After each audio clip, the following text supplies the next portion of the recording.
Hello दोस्तों, welcome to my YouTube channel amazing horror story in Hindi. अगर आपको भी ऐसी ही कहानियाँ सुनना पसंद है तो आप हमारे चैनल को सब्सक्राइब कर सकते हैं। और अगर आपके पास भी कोई कहानी या घटना है तो आप मुझे मेरी मेल आईडी पर भेज सकते हैं। मेल आईडी का लिंक मैं आपको अपने डिस्क्रिप्शन बॉक्स में दे दूंगा। तो चलिए बढ़ते हैं आज की कहानी की तरफ। आज की कहानी मैंने एक वेबसाइट से ली है। एक बार की बात है, एक लड़की जिसका नाम सरिता था, वो छुट्टियों में अपने नाना नानी के गांव गई थी। सरिता जब अपने नाना नानी के यहाँ पहुंचती है तो उसके नाना नानी अपनी पोती से मिलकर बहुत खुश होते हैं और वो भी उनसे मिलकर बहुत खुश होती है। पर उन्हें पता नहीं था कि उनकी खुशी को किसी की नज़र लगने वाली है। सरिता का कुछ दिन तो बहुत अच्छे से उसके गाँव में बीते।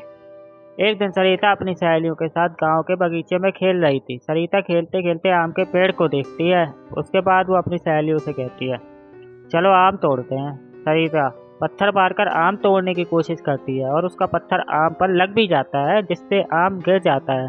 पर आम गिरते हुए ही थोड़ी दूर मिट्टी में दबे एक पोटली के पास चला जाता है। सरिता जब आम लेने वहां जाती है तो उसे पोटली का थोड़ा हिस्सा दिखाई देता है। वो सोचती है कि यह क्या है। यह सोचकर वो पोटली बाहर निकाल लेती है।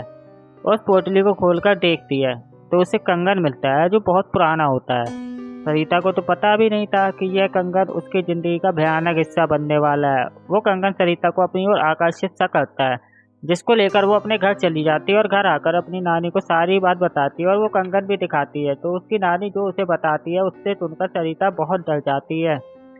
नानी कहती है कि वो अपनी पोटली कोई आम पोटली नहीं है, वो एक चुड़ैल की पोटली है। तुमने ये कंगन उस पोटली से निकालकर उसको गुस्सा दिला दिया है।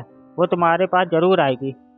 सरिता डरते हुए नानी से बोलती है, मैं समझी नहीं नानी, वो क्यों मेरे पास और कैसे आएगी। नानी ने बोला, ऐसे ही पोटली में भटकती हुई आत्माओं को कैद करके गड्ढे में गाड़ा जाता है और फिर तुमने उस पोटली को जमीन से निकाला है। उसका कंगन भी तुम लेकर आ गई हो। तुम इस मनुष्य कंगन के साथ उसको भी अपने साथ ले आई हो। सरिता इनकी बात पर ज्यादा ध्यान नहीं देती है। वो अपने कमरे में चली जाती है। रात के करीब 2 बजे उसके कमरे की लाइट जलने बुझने लगती है। सरिता की नींद खुलती है तो देखती है कि टेबल पर रखे पानी पीने के लिए पीछे मुड़ती है तो तभी वो देखती है कि टेबल के पीछे कोई खड़ा है, जिसकी आंखें एकदम लाल हैं और वो एक तक उसे ही देखे जा रही है। सरिता चिल्लाते हुए अपनी नानी के पास चली जाती है, पर नानी उसको कमरे में नजर नहीं आती। तो बरामदे में जाती है तो नानी उसको जमीन पर गिरी मिलती है। सरिता अपने नाना को ढूंढने जाती है, पर उसके नाना उसे कहीं नजर नहीं आते। जब वो पूरे घर में खुद को अकेला पाती है तो डर के कारण वो बेहोश हो जाती है। सुबह उसकी नींद खुलती है तो उसे अपने नाना नानी दिखते हैं। वो अपने नाना नानी को रात की पूरी बात बताती है। नानी बोलती है, हम दोनों तो अपने कमरे में ही थे। नानी सब समझ गई। उन्होंने बोला, ये सब उसी का किया गया है। वो कंगन उसी पोटली में वापस रखना होगा। सरिता बोलती है, चलो नानी अभी रख के आते हैं। नानी बोलती है, नहीं, उस चुड़ैल से पीछा तुझे छुड़ाना है। तुझे अकेले ही जाना होगा। रात में जाकर उस कंगन को वहां रखना होगा क्योंकि वो तेरे पीछे पड़ी है। सरिता हिम्मत करके कहती है, ठीक है, मैं जाऊंगी। नानी ने बोला, ये सब वो चुड़ैल इतनी आसानी से करने नहीं देगी। इसलिए नानी ने उसे रात में जाने से पहले एक मंत्रों से बंधा ताबीज उसके हाथ पर बांध दिया। अब सरिता रात होने के बाद अकेले बगीचे की तरफ जाती है। थोड़ी देर बाद उसे किसी के रोने की आवाज़ सुनाई देती है। वो इस पर सरिता ईयरफोन लगा लेती है और गाना सुनते हुए चलने लगती है। तभी अचानक उसका मोबाइल बंद हो जाता है। फिर भी वो चलती रहती है और पोटली के पास पहुंच जाती है।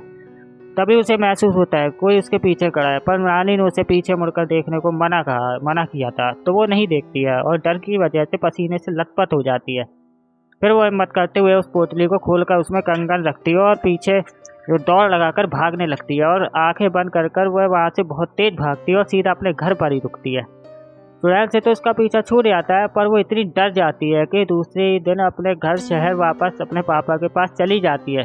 सरिता की जिंदगी का खौफनाक हिस्सा जिसे वो आज भी सोचने पर बहुत डर जाती है। दोस्तों, अगर आपको ये कहानी पसंद आई हो तो वीडियो को लाइक और चैनल को सब्सक्राइब जरूर करें। तो फिर मिलते हैं एक और नई वीडियो के साथ। जब तक के लिए goodbye. Thanks for listening.